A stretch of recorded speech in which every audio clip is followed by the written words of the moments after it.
एक जादुई साड़ी की कहानी। एक बार की बात है, एक छोटे से गांव में अनाया नाम की एक महिला रहती थी। वह एक दयालु और अच्छी इंसान थी, जो हमेशा अपने और अपने परिवार के लिए अच्छी चीजें चाहती थी। अनाया के पास एक प्यारा पति और एक खूबसूरत बेटी थी, लेकिन उसकी सास शांता उसके प्रति बहुत अच्छी नहीं थी। शांता अक्सर घटिया बातें कहती थी और अनाया को दुखी करती थी। एक दिन जब अनाया बाजार में घूम रही थी, तो उसे एक विशेष दुकान मिली। दुकानदार एक बूढ़ा और बुद्धिमान व्यक्ति था। अनाया ने उससे कहा कि वह खुश रहना चाहती है और चाहती है कि उसके साथ अच्छी चीजें हों।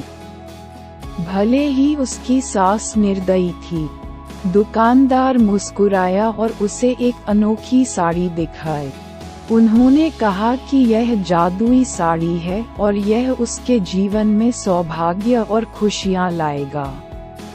अनाया ने जादुई साड़ी खरीदने का फैसला किया और तुरंत उसे पहन लिया। जब अनाया ने जादुई साड़ी पहनना शुरू किया तो चमत्कार हो गया। उसकी सास अनाया के साथ बुरा बर्ताव करने की बजाय उसके साथ प्यार और सम्मान से पेश आने लगी।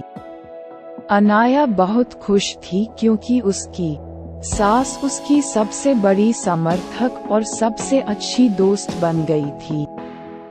गांव के लोग इस बदलाव को देखकर आश्चर्यचकित रह गए।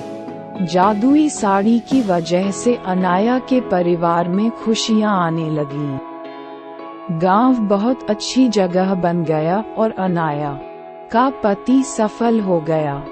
उनका घर हमेशा प्यार से भरा रहता था और सभी का आपस में मेल जोल रहता था। अनाया की बेटी एक प्यारे और देखभाल करने वाले घर में बड़ी हुई और वह बहुत खुश थी। जादुई साड़ी की कहानी दूर दूर तक फैल गई और लोगों को दया और क्षमा का महत्व सिखाया। अनाया बहादुरी का प्रतीक बन गई और उसने सभी को दिखाया कि दयालु होने से बड़ा बदलाव आ सकता है, चाहे चीजें कितनी भी कठिन क्यों न लगे। और इस तरह जादुई साड़ी के साथ मिलने वाली अच्छी चीजों का आनंद लेते हुए गांव हमेशा खुशहाल रहने लगा। साड़ी ने न केवल अनाया की जिंदगी बदली, बल्कि एक महत्वपूर्ण सबक भी सिखाया कि प्यार और क्षमा मुश्किल समय में भी खुशी और चमत्कार ला सकती है। दूसरों के प्रति दयालु होने से हम उनके और हमारे जीवन में भी खुशियां ला सकते हैं।